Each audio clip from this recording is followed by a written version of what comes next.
So as Mark alluded to, my name is Biseti. I work for a company called Versant Power. Any of you happen to hear of it? Curious? Any of you from Maine? No? Okay. Not too surprising. All right, so we are the second largest transmission and distribution company in the state of Maine, behind Central Maine Power. And we serve about 160,000 customers over, if I had a map of Maine. Do you all know what Maine looks like? All right, so if you start from the lowest point and go up, we are like way over here to the east. So first sunlight in the continental United States, we service them all the way up to basically Canada.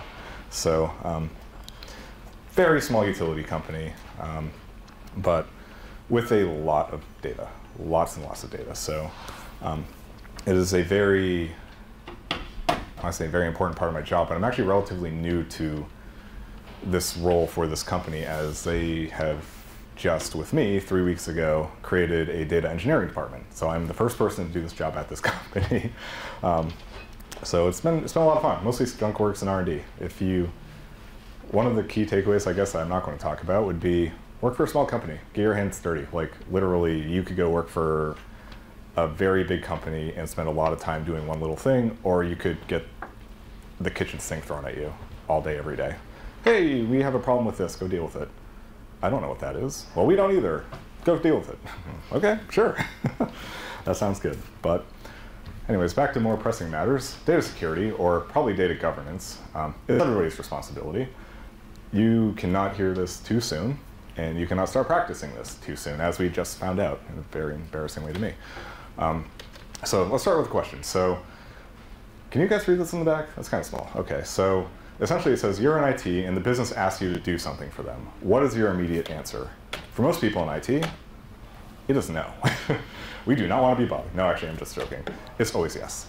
You always want to help the business with their things. So I don't know if all of you have majors yet. Mark was alluding to some of you guys might be IT 101. So, because if I remember correctly, you all don't choose majors till you're juniors. Is that correct? Okay. So. Yeah, so whether you want to go into business or IT, I mean, this would pertain to you. Data is clearly very important in the world that we live in today. So the question then becomes, why? Why is it everybody's responsibility? So, and I want to say yes to the business over and over and over again, just to drill that home. So very briefly, a background on me. I started in the CIS, here in the CIS sandbox as a tutor.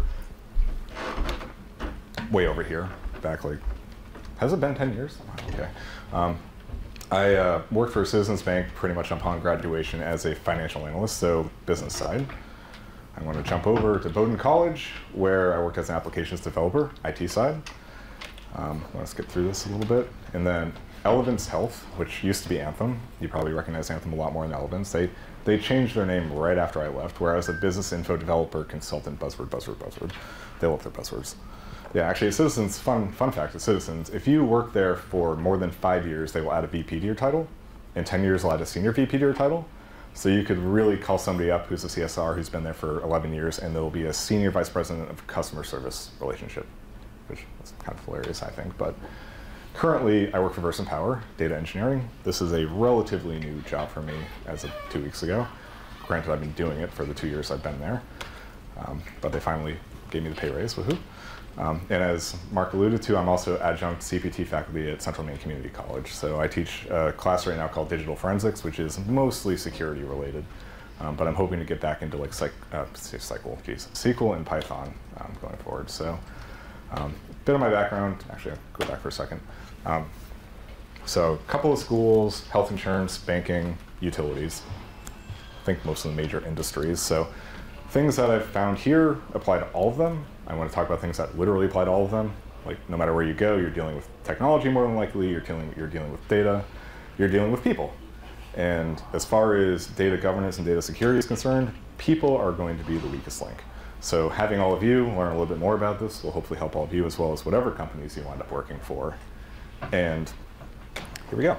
So the concept of data governance, as the CISA puts it, is confidentiality, integrity, and availability. So we'll talk a little more about what all these mean.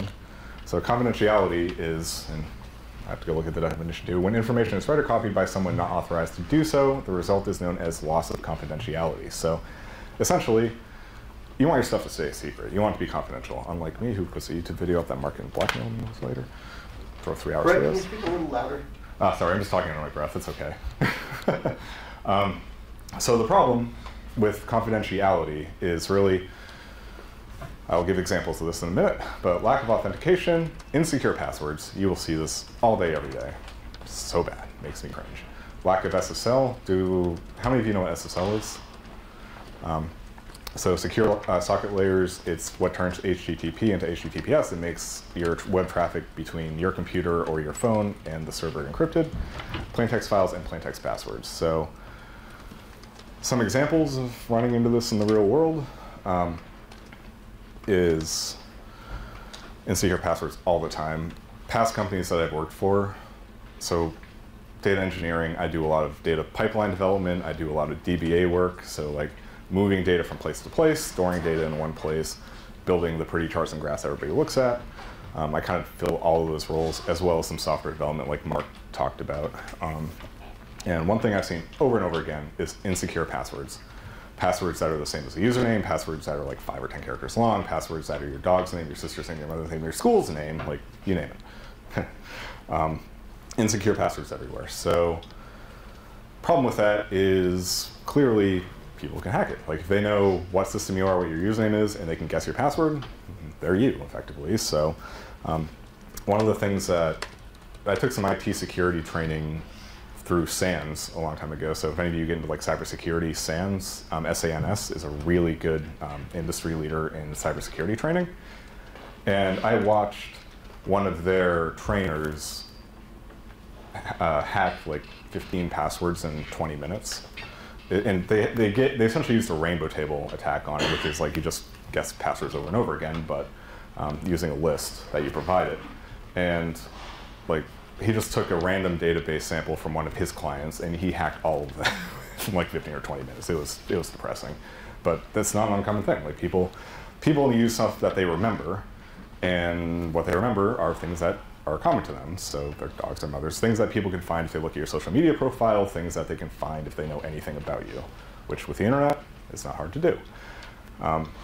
For those of you who are getting into software development, lack of SSL and plain text passwords and files are pretty key. So in a lot of the software developing that I do, I write front-end applications which need to talk to an API. So they need to communicate between like the website that you're looking at and the server, which is processing and storing that information. And if you have a production application, so one that's live to the world, one that all of you are using, without SSL, somebody can do a man-in-the-middle attack. They can just sit there all day and watch the network traffic going back and forth, and they can say, oh, look, passwords. Oh, look, data. Oh, look, stuff that should be staying confidential. That's not anymore because we're not encrypting it. So there have been several iterations of SSL. I know this much about it, so use it. And if you are very interested, take a networking security class here, because I'm sure those people can explain it a lot better than I can. And then with plain text files and plain text passwords, if you are getting into like Java development or Python development or like really any development where you're typically writing server-side programs to take data from database and shove it out to a customer, you are more than likely going to use something called an environment variable file. So you are effectively putting the credentials to log into whatever that asset is, like a database or another API or something, into a file that's saved on your machine in a directory. So you'll see all over the place, like things that are, for lack of better words, if somebody can look at your environment variable, you already have a problem. But if they get a copy of it, so you check it up to like a, how many of you know about GitHub? Have you used it before? Yeah, a little bit? Okay, cool. It's essentially source control. So if you want to version control your software, if you're doing software development, learn it. But if you are checking in your plain text files and there are passwords in them, anybody that has access to that repository, which unless you make it private is the world, now has access to your passwords. So that is a very big problem, and one that we can talk about solving in a minute as we move over to the solutions. So things that I've come across all the time are very easily solved with authenticate, put everything behind a login, like everything that you can think of that involves sensitive data. Password policies, a good one is passphrases, we'll get back to that in a second. HTTPS, encrypt your files, use password managers, P2P and encryption with transmitting data, so like actually it's PGP now that I think about it, that's a typo, and two-factor. So I'm sure a lot of you use two-factor here, is that a thing now? Yeah, okay, so that's something you're familiar with, which is really good. Not the end-all be-all, there are ways to get around it, but it's better than nothing. So to talk about the answers to some of these, like we got some resources over here. So starting with password policies, most companies will have password policies as part of their Active Directory environment. So as you are creating your credentials to log into various systems, it will require you to have a password that's like 20 characters long, include a symbol, do whatever. But the thing that Sans taught me was you are better off just going longer than more complicated. Like somebody with a dictionary attack could crack a relatively short password much faster than they can a longer one. So you're better off making your passwords into something called the passphrase. So like my favorite thing to use are song lyrics. It's something I'm always going to remember. If they make me change my password every 3 months, which is a very typical thing for companies to do, you just have to remember what song you were listening to at the time, which you're probably still listening to, and be like, oh yeah, I remember that's what my password is. But you can easily make 20, 30, 40 character passwords with that. And if you get fast at typing, which I'm sure you're all probably faster at typing than I am, especially this way, you can get in still.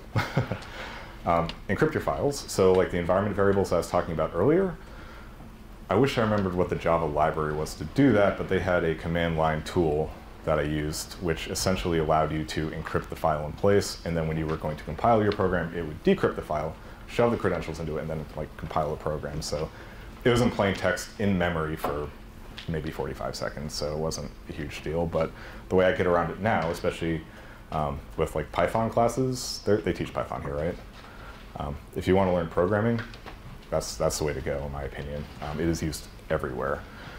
You could use a password manager like Keeper or 1Password.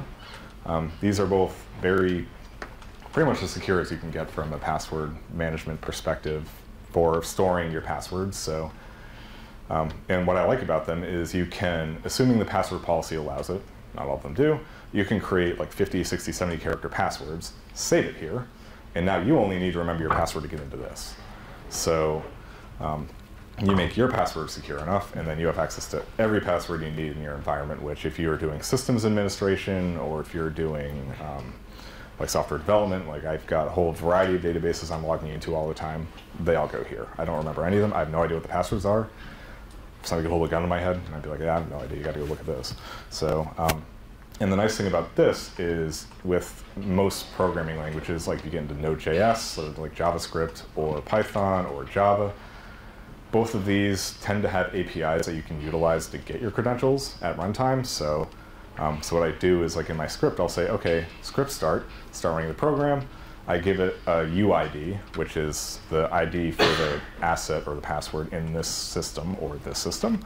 And then I send it back out to the program, and it's like, oh, cool, I got the credentials, logs in, and it runs. So, and now if somebody was to get my environment variable file off my machine, they just got a list of UIDs in there. It doesn't mean anything to them. So now if they knew I was using one of these two things and they had my credentials to this, then that's a different story. It points them right to it. But again, if they get to that point, you probably have bigger problems. So there are some very, very useful tools for getting around this, and learning how to use them will set you above and beyond, mostly because most of the places I've worked, people still do these things. It's terrifying. Which gets us a little more into data integrity. So you keep it confidential. That doesn't mean it's right. So one of the things that you'll come across a lot, especially if you're getting into like data science or, I mean, arguably even customer service, you will discover that information is modified in unexpected ways, and the result is known as a loss of integrity. So if you lose integrity, you know a lot less about your business than you thought you did. So data validation is key. Make sure that the people getting in are exactly who they are, and try to avoid bad data. But useful things from this perspective are data validation in forms. So if you are writing front-end forms, so like there's a UX, I think there's a UX degree here, right? I know there's at least a center for it. Like, you want to make sure it's user-friendly, but you also want to make sure that it's validating data and that it's doing it in a way that the user knows what's wrong. There's, oh, I should try to find it. It's actually kind of funny. There's somebody that created a script during the pandemic where it's a website, you go to it, and you essentially try to put a password in. And I still haven't hit the end of it. You can put the password in, or a secure password in, hundreds of times, and it comes back with a new error every single time. Basically making fun of, like, passwords, which is great. But anyways, authenticate and authorize. So we already talked a little bit about authenticating from a confidentiality perspective, but authorization is really arguably kind of a more critical second step to that, which is ensuring that the person is who they say they are. Because if somebody gets into your system, even if they're friendly, like they're somebody in your company, and they have access to do unwanted things, they can make your life miserable. So an example of this was I created a full stack like training sign up and registration application at one of my jobs, and I did it in like 3 weeks because it was to replace one that wasn't doing that. And what wound up happening was I got a call from a very, very, very angry upper manager who was like, I had a training event scheduled for tomorrow for 400 people, and it was just canceled. All of the people I invited are now no longer coming, and like, you got to do something about it. I'm like, lady, I've been working here for a week. Good thing I took it back into the database, because when it deleted it, it wiped the event. So I was able to restore it to what it was. I told her that, and I was like, and I'm rewriting this thing so that if somebody gets in here, they can only modify their events. And then we have logging to tell us who modified it. And like, I mean, just really, really kind of basic things. But if you let the business go and do what they want, because you're not helping them, people will do that. And that's essentially what happened was they avoided IT. They went out and they hired a small firm to build this program for them. And the small firm did not do really basic things. So it's like, it'll show up over and over again. And then what happens is IT winds up owning the system, and then you have to go in and clean up the mess that somebody else created. So if you can tell that, it doesn't bother me. So, and then continually validate and clean the data. So like data science hat, always go back to your databases, run scripts, look at reports, look at the data that your company is storing, because odds are a lot of it is complete garbage. Recently went to a conference for the Utility Analytics Institute, which focuses on utility analytics. And a lot of what they do is geographic information system, or GIS-based reporting. Literally, where are your poles, where are your wires, where are your transformers, where are your assets in the field?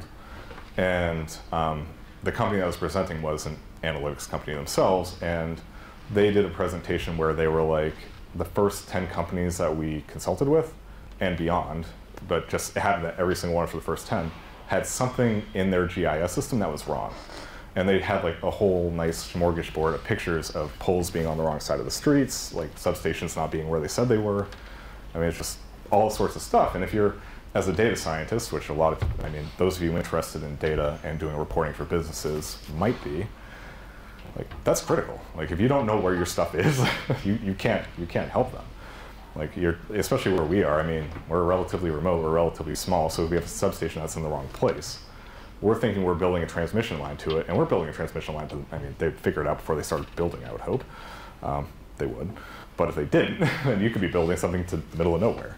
So, clean data is very important. I could list so many different things I've worked on where the data is bad, and yes, it will show up. I did that without even meaning to, and I was like, that's perfect, I'm leaving. So that's data integrity. Moving on to availability. Needs to be available, right? So the training example that I gave earlier, this is a good example of that, because essentially I say only delete when necessary, because if information can be erased or become inaccessible, it results in the loss of availability. The business can't use it. It's no longer useful to them. Now, there are standards, especially in Europe now, which I don't know if they're being implemented here or not. I know they were talking about it. Essentially around privacy and ensuring that you're removing data after so long, so you can't have companies just warehousing data to, calculate mass statistics on people. But at least for a lot of small applications, especially the ones I'm building, like, I'd rather put a flag in the database to say it's active or inactive than just wipe out the record entirely, because inevitably somebody in the business will come to me and say, hey, I deleted it, can you get it back? And I'm like, well, thankfully I can. I just make it active again. Boom, there it is. Like, it's back for you. But if you don't, then it's gone. You're going to have to rebuild it. And depending on what system you're building and what you're working on, that could be a nightmare. And other key critical things in this are disaster recovery and enforcing least privilege.